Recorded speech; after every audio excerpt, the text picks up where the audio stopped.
Hello students, welcome to ATP Star. Are you guys not happy with your board's performance and you still want to increase your marks in SST? So this video is a must watch. But before starting it, मैं आपको एक चीज़ बताना चाहूँगी. First thing which I want to say that क्या आपको पता है कि जो हमारी ह्यूमन की मेमोरी होती है उसकी कैपेसिटी कितनी होती है?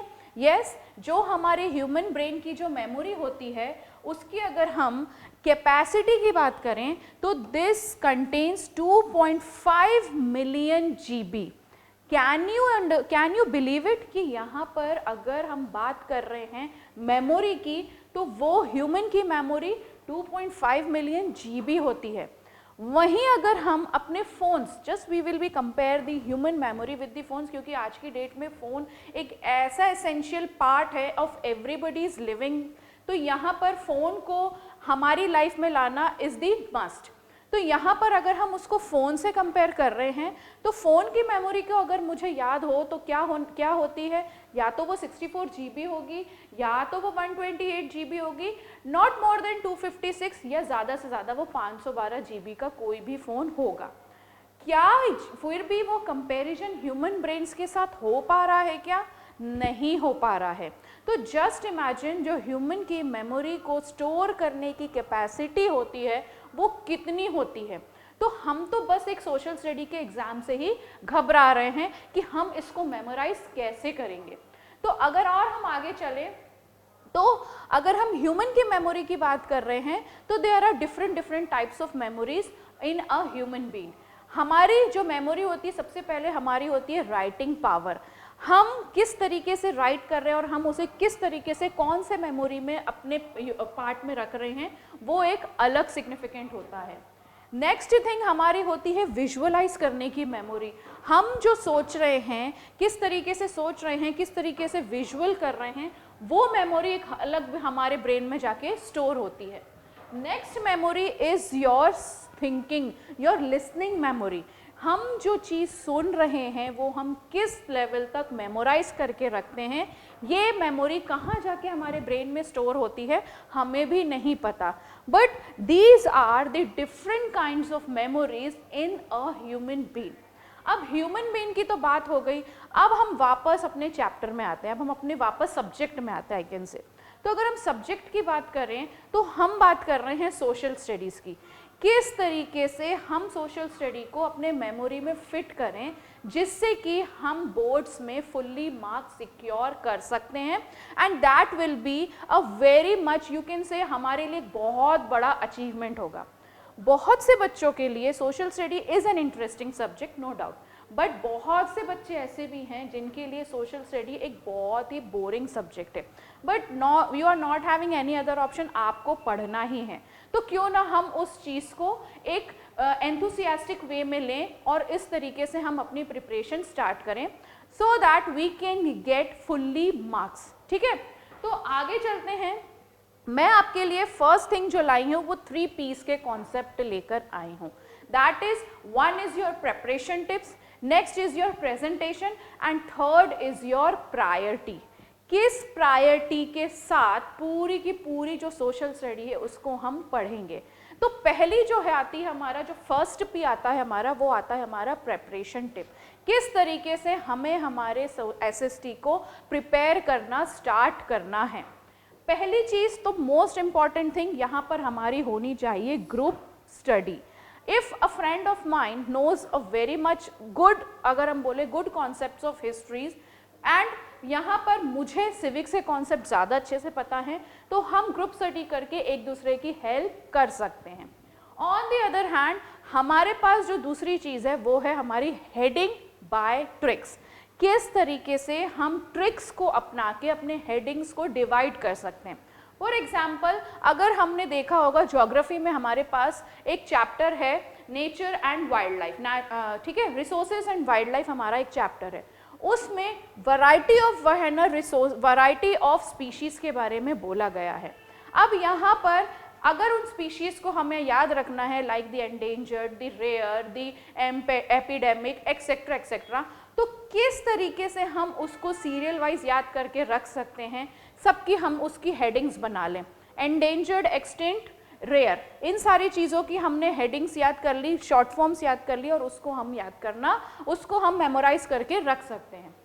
Third is your previous year question papers. This is the most important thing. क्या होता है, क्वेश्चंस हमेशा रेपिटेटिव आते ही आते हैं, तो जो प्रीवियस ईयर्स के जो क्वेश्चन पेपर्स हैं वो हमारे लिए एक बहुत बड़ी हेल्प होगी। Next comes your map work. Map हमें पता है आना ही आना है, तो जो भी मैप को हम स्पेशली हमारे ज्योग्राफी से ही रिलेटेड है या हो सकता है हिस्ट्री में भी आए, ऐसी बात नहीं है, तो जो भी चीज़ें हम इजीली मेमोराइज कर सकते हैं through map work, we can easily get at least 5% marks जो हमारे पास हमारे खुद के सिक्योर्ड रहेंगे ही रहेंगे। So these are some of your what the preparation tips. Next comes your presentation. Preparation हो गई हमारी, प्रेपरेशन हमने स्टार्ट कर दी थ्रू डिफरेंट वैरायटीज। अब जो हम आ रहे हैं वो होगी हमारी प्रेजेंटेशन। किस तरीके से हमारे जो आंसर शीट में हमारे आंसर्स की प्रेजेंटेशन होनी चाहिए, वो कैसी होनी चाहिए। तो पहली चीज़ तो होगी हमारी जो भी आंसर हम लिख रहे हैं, फॉर एग्जाम्पल अगर आया what are abiotic and biotic resources, तो इजी फॉर्म क्या है, रिसोर्सेज दोनों को डिफ्रेंशिएट कर देंगे हम, उसकी डेफिनेशन, उसके यूजेस, उसके एग्जाम्पल्स। वहीं on the other hand biotic की definition, examples and also the uses. तो इस क्राइटेरिया के थ्रू हमारे जो भी आंसर्स होंगे वो हम प्रॉपरली डायग्राम फॉर्म में मेंशन कर पाएंगे, जिसकी वजह से the sheet will look attractive and the examiner will be going to give you the full marks. वहीं नेक्स्ट आता है हमारे ब्लॉक डायग्राम्स। जितनी भी पॉसिबल वे हो सकता है उसमें हम अपने ब्लॉक डायग्राम्स के थ्रू आंसर्स को रिप्रेजेंट करें। This will save your time also. जो 3 आवर्स का टाइम है हमारे पास, उसमें हम बहुत सारे ऐसी चीज़ें हैं जिसकी वजह से हम अपना टाइम सेव कर सकते हैं and you can write your answers well. Third, divide your answer into सब हेडिंग्स। किस तरीके से, पहले टॉपिक लिख लिया, टॉपिक की सब हेडिंग लिख ली, अब उसके बारे में 2-3 पॉइंट्स एक्सप्लेन कर दिए, this rest your answer. So here these are some of your presentation skills. Moreover और प्रेजेंटेशन और अच्छे से प्रेजेंट करने के लिए you can have 2-3 colours of pens, जिससे तुम अपनी हेडलाइंस हो गई, सब हेडलाइंस हो गई, डायग्राम्स हो गए, नॉट आई एम सेइंग कि फुल्ली पिक्चर बनाते ही बैठ जाओ, लेकिन जहाँ पर यूज़ कर सकते हैं हम, वहाँ पर हम उस चीज़ को यूज़ करें, so that it will look attractive also and also the examiner will be giving you the full marks on that particular question. ठीक है, so second thing what we have discussed is your presentation, how your presentation should be there. Next comes your priority. क्या priority होनी चाहिए उस 3 hours में, हमारी priority बहुत ज़्यादा मैटर करती है। अगर हमें वो आंसर आता है तो हमें सबसे पहले उसे लास्ट में रखना है, हमें ओवर कॉन्फिडेंस में नहीं रहना है that we all know all these kinds of answers, ये तो हम फटाफट से कर लेंगे, ओवर कॉन्फिडेंस हमें नहीं होना है। पहली चीज़ जो आएगी वो देखना है कि हम किस सेक्शन को पहले अटेम्प्ट करेंगे, which section you want to attempt. Map work है, मैप अगर हम 5 मिनट्स में या 6 मिनट्स या नॉट मोर देन 10 मिनट्स में हमें मैप को नहीं लेना है, मैप को हम अंडर 10 मिनट्स में कंप्लीट करके एक साइड में रख सकते हैं। अगर हमें ज़्यादा ही लग रहा है कि हमारा मैप ना छूट जाए आंसर लिखते लिखते, तो सबसे पहले हम मैप को यूज़ कर सकते हैं। नेक्स्ट, हम 1 मार्क के क्वेश्चन में पहले अटेम्प्ट कर सकते हैं। अगर हमको लगता है कि हमें अगर लगता है कि हम 5 मार्क्स के क्वेश्चन जो हैं वो हम पहले अटेम्प्ट करेंगे, जिसकी वजह से जितना भी हमारा टाइम है वो मैक्सिमम टाइम इसमें भी लगा देंगे तो कोई इशू नहीं जाएगा, तो पहले हम लास्ट से शुरू कर सकते हैं, not an issue on that. ठीक है, तो थर्ड थिंग जो हमने डिस्कस करी वो थी हमारी प्रायोरिटी। अब हम हमारे किस में आते हैं, अब हम हमारे बेसिक सब्जेक्ट्स में आते हैं।